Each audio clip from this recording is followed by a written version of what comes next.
This is 3 News Daily. Hello, Northeast Ohio. Welcome back to 3 News Daily on this Thursday, December 1st. I'm Stephanie Haney, and we start today with sad news that former Cleveland baseball pitcher and Hall of Famer Gaylord Perry has died at the age of 84. He died of natural causes at his South Carolina home.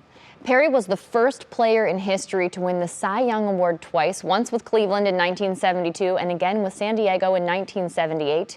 He won 314 games and struck out more than 3,500 batters over his 22 seasons in the Major League. He was well known for his spitballs that got the best of so many of those batters and enraged so many managers.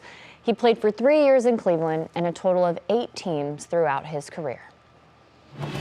Now, in more sports news and a national story, less than an hour ago, Browns quarterback Deshaun Watson spoke for the first time since his reinstatement from his sexual assault suspension. He declined to answer non-football related questions and said he was focusing on being quarterback. My biggest focus is just going out there and just really whatever Kevin calls, make sure I'm executing and taking it one play at a time and let the game come to me, not pressing or anything like that. Watson thanked the Browns organization and fans and said he is excited to make his start in Houston. It will have been something like 700 days since he's played in an NFL game when he takes the field on Sunday. Now to disturbing allegations this afternoon. A Medina school bus driver was arrested for driving under the influence with elementary school-age students on the bus. The Medina Police Department says 56-year-old Herbert Ferguson failed a random alcohol test at the end of his morning bus run. He was immediately removed from driving and then resigned. The driver is currently facing 1 count of endangering children, and police say additional charges are coming. Now in Akron today, teachers are raising concerns over safety after the second stabbing this month at an Akron Public School. Both teachers and students are afraid to go into school, with fights breaking out constantly. The Akron Education Association is calling on the administration to make a change and says that it is years overdue. We are waving red flags like we've never before waved them. We are not being listened to. We are being dismissed. We are being disrespected. Now, teachers say they are thankful that the injuries haven't been more serious than they have been, and they hope it doesn't take a more tragic accident for administrators to take action to try to stop this violence. Now we know more about the body found in the basement of a Cleveland Heights home earlier this week. The body was identified as 71-year-old Nina Fielden, who is listed as the former owner of the house. The house went up for sale through the county as part of a sheriff's sale, and Fielden's body was found by the person who bought the home. There were no signs of trauma, and an investigation is ongoing. And now we have new information related to Ohio's House Bill 6 FirstEnergy bribery scandal and how it might be connected with sports betting. The HB 6 scandal led to former Ohio Speaker of the House Larry Householder being removed from office and multiple senior executives within FirstEnergy Corporation being fired. Our Neil Fisher has the latest on this story and where the case against Householder is headed next. The U.S. Department of Justice filed a response to Householder's motion to withhold statements from lobbyist Neil Clark, in which many of them point to corruption.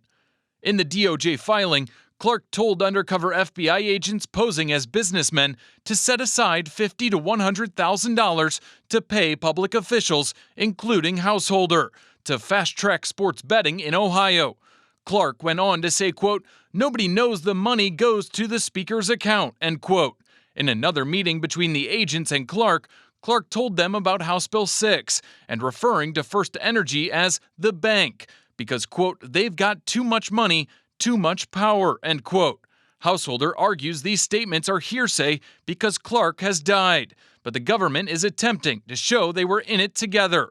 Case Western Reserve University law professor Jonathan Enton has followed this and says the government wants to use Clark's statements against the former Speaker of the House. At this point, the issue before the court, the precise issue before the court, is whether statements that Mr. Clark made to undercover agents can be used against Householder at his criminal trial. Enton believes the government is trying to establish that Householder was at the center of the conspiracy. We are going to show that this conspiracy existed. We are going to show that Mr. Clark was part of the conspiracy and that these statements were made to promote the conspiracy. And from the government's standpoint, they're saying that's all we have to show to establish that this evidence is admissible. Thank you for that, Neil. Now, we've also learned that the government has other evidence as well, so the case won't fall apart if these recordings are excluded. However, federal case law seems to be on the DOA side here to let the evidence in. Professor Enton believes, since Householder hasn't agreed to a plea deal yet, that this case will not settle and it will go to trial. Now in national news, we need to let you know about another snag in the Biden administration's efforts to provide millions of Americans with debt relief for their student loans. A U.S. appeals court just blocked the administration's request to reinstate its student loan forgiveness plan. This decision comes weeks after a U.S. district judge declared Biden's policy unlawful. Now, at the appellate level, the three-judge panel unanimously rejected the administration's request to put that lower court decision on hold without offering an explanation for that decision. The Biden administration says it plans to appeal the ruling. And back in Cleveland today, we're learning more about the firing of MetroHealth's CEO. New records have been released as part of the hospital's investigation into Dr. Akron Boutros. It appears that the close to $2 million that Dr. Boutros approved for himself in bonuses based on metrics he designed were partially based on his own social justice initiatives for underserved communities. Dr. Boutros denies hiding anything, and he's filed a lawsuit against Metro, claiming that he was wrongfully fired before his planned retirement. Now today, WKYC is partnering with the Akron Canton Food Bank for Double Dollar Day. So every donation made over the phone or online today will be matched dollar for dollar up to $115,000. And those funds are critically needed right now. The food bank has seen a 25% increase recently in new families using its services. So if you'd like to make a donation to Akron Canton Regional Food Bank, just call the number you see here, 330-777-7579. or visit akroncantonfoodbank.com. And if you're, for some reason, not able to write that number down at this moment, we do have all of that information on our website on WKYC.com. We do have good news for travelers ahead of the holiday season. Gas prices could dip below $3 across the U.S. on average very soon. That's already the case in Cleveland, where gas was spotted at $2.79 a gallon. Filling up now is as cheap as it was in February. And as a reminder, for context and time, that was just before Russia's invasion of Ukraine. While demand is low and supply is high, AAA says you can expect to see that downward trend continue. So that brings us to our question of the day.